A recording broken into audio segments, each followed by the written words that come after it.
Fridolin Ambongo à Kigali. Voici ce qu'il a déclaré. Nous exprimons notre reconnaissance particulière à son Excellence Paul Kagame, président du Rwanda, pour sa représentation par le Premier ministre dans cette assemblée. Alors, au fait, il faut reconnaître quand même que dans des assemblées comme ça, quand vous êtes invité, vous ne pouvez pas manifester un certain orgueil, vous ne pouvez pas manifester que vous êtes en conflit avec le Rwanda parce que c'est devant les prêtres, devant tout le monde. Vous voyez un peu? Donc ce n'est pas facile pour lui de parler de n'importe quoi. Hein. Il ne peut pas aujourd'hui aller parler comme un homme politique. Mais il est fait quand même avec le président Félix. Pourquoi il a toujours été gentil avec Kagame, mais il n'a jamais été gentil avec Félix? Est-ce que Kagame est meilleur que Félix? C'est ça la question qu'il faut se poser. Il a toujours eu de bons mots pour Kagame, mais il n'a jamais eu de mots tendres pour le président Félix. Rarement d'ailleurs. Mais qu'est-ce qui ne va pas? Bon, au fait, qu'à cela ne tienne, c'est normal. Il doit y avoir, nous sommes au Congo. On ne reconnaît pas un prophète dans son propre pays. Le prophète n'est jamais reconnu dans sa patrie. C'est normal. Mais alors, je voulais juste aujourd'hui, ici, rappeler à Fridolin Ambongo le testament du pape François quand il est arrivé à Kinshasa. C'est juste un testament qu'il a laissé à la RDC. Et il faudra tenir compte, dans toute réaction que vous faites, tenez compte de ce que le pape vous avait demandé de faire. Alors, il y a 5 choses que le pape François, quand il est venu à Kinshasa, il avait demandé, il avait laissé un discours. Moi, j'appelle ça le testament du pape François à la RDC. Le pape a appelé à la fin des violences et à la construction d'une paix durable en RDC, soulignant que la communauté internationale ne peut pas s'habituer à la souffrance du peuple congolais. Voilà la première chose que le cardinal Ambongo devrait dire au Rwanda. Le message seulement du pape. Le message du pape, c'est ce qu'il devrait dire. C'est le testament que le pape nous a laissé. Le pape a appelé à la fin des violences et à la construction d'une paix durable en RDC, soulignant que la communauté internationale ne peut pas s'habituer à la souffrance du peuple congolais.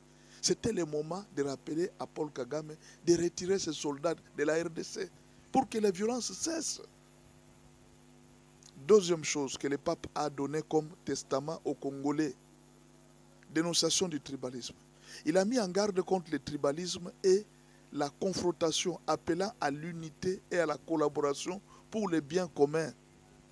L'importance de la dignité humaine, ça c'est le troisième point. Le deuxième testament du pape pour les Congolais, il nous a demandé de mettre à bas le tribalisme, que nous soyons unis. Il a refusé le tribalisme. Et je pense que le cardinal devrait profiter aussi pour parler de ça aux Rwandais, qui doivent s'entendre entre Hutu et Tutsi. Le pardon, il faudra que Kagame aussi pardonne les FDLR.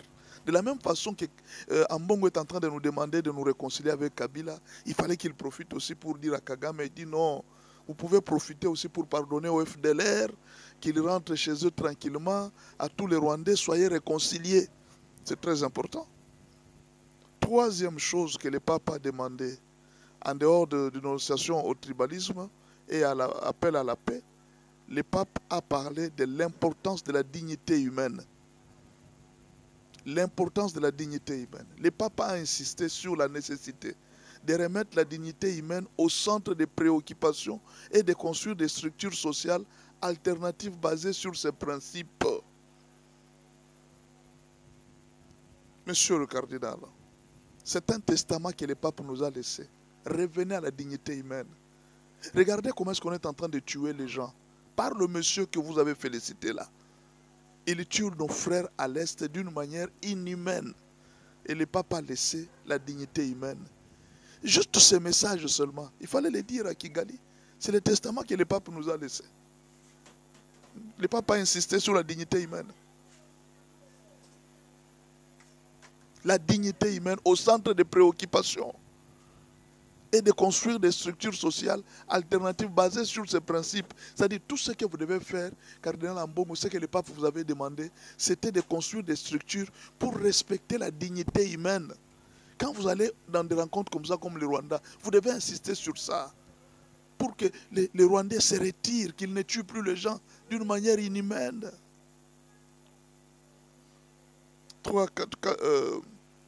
4e testament, espoir pour l'avenir. Ça, c'est le pape. Il a exprimé son soutien aux efforts de paix et a encouragé les pays à ne pas perdre espoir en un avenir meilleur. Ça, c'est ce que le pape a souhaité. Il avait souhaité que la RDC puisse retrouver la paix, à ne pas désespérer. Il avait encouragé les efforts de paix. Et aujourd'hui, depuis que le pape avait parlé, nous voyons qu'il y a des efforts de paix qui commencent à produire des résultats. Il ne faut pas soutenir des gens qui dégradent l'humanité, des gens qui dégradent la dignité humaine. Vous ne pouvez pas les soutenir, même pas être à côté d'eux. Des gens qui tuent les gens comme des animaux.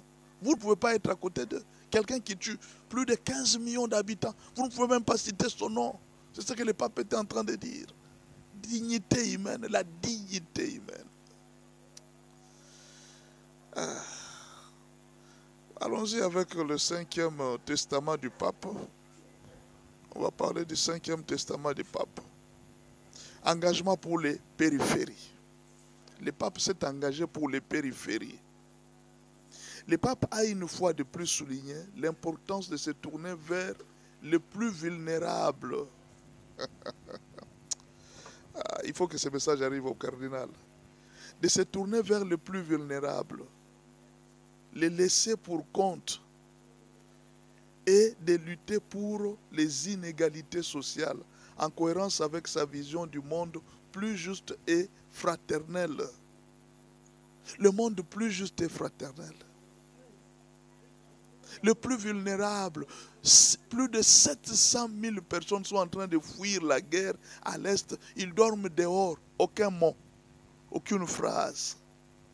Cher cardinal, aucun mot, aucune phrase. Alors que le pape avait laissé un testament. Il avait dit, occupez-vous des gens de la périphérie, des gens qui sont abandonnés. Ne vous occupez pas des gens qui sont au pouvoir. Occupez-vous des gens de la périphérie. Faites quelque chose pour eux.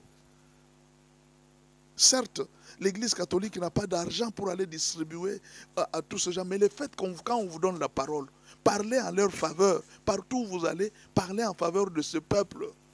On ne vous a pas dit de parler aux gens qui sont au centre, au gouvernement. Non, parlez en faveur de ce peuple-là. C'est ce que le pape est venu faire. Quand il est venu ici, il ne s'était pas attaqué au gouvernant.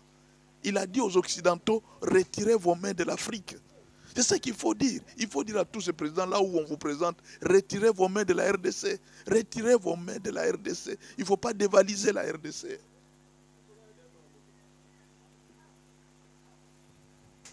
Il faut lutter contre les inégalités sociales, en cohérence avec sa vision du monde plus juste et plus fraternel. En résumé, les discours du pape François à Kinshasa ont été un appel, premièrement, à la paix, ça c'est la conclusion, à la justice, à l'unité, à la dignité humaine pour la RDC, tout en réaffirmant son engagement envers les périphéries de la société. Voilà le résumé du testament que le pape a laissé aux Congolais. Moi je pense que tous les cardinaux, la Cinco, devaient travailler sur les 5 points que le pape a laissés pour le pays. Mais jusque-là, aucun seul mot. À part le souci seulement de remettre les criminels au pouvoir. Les gens qui tuent le peuple, il faut qu'ils rentrent au pouvoir. Au lieu de vous occuper, de délaisser, de ces gens qui sont abandonnés là-bas. C'est pour eux qu'il faut parler. Il ne faut pas parler pour les gens qui sont des milliardaires. Il faut parler pour les délaissés. C'est ce que le pape vous a demandé. Parlez pour les délaissés. Les gens qu'on a abandonnés, parlez pour eux. Ne parlez pas pour les milliardaires. Ne défendez pas les milliardaires, défendez les faibles. Il faut que ce discours soit relu encore. C'est le testament que le pape François nous a laissé à Kinshasa. Pourquoi on ne le lit pas? Pourquoi on ne fait pas arriver ces discours? Est-ce que les prêtres, la Cinco, a encore ce discours? C'est une interpellation à la Cinco. Le pape, c'est le père de l'Église catholique. C'est le Saint-Père. il vous a donné un testament. Mais vous ne le suivez pas.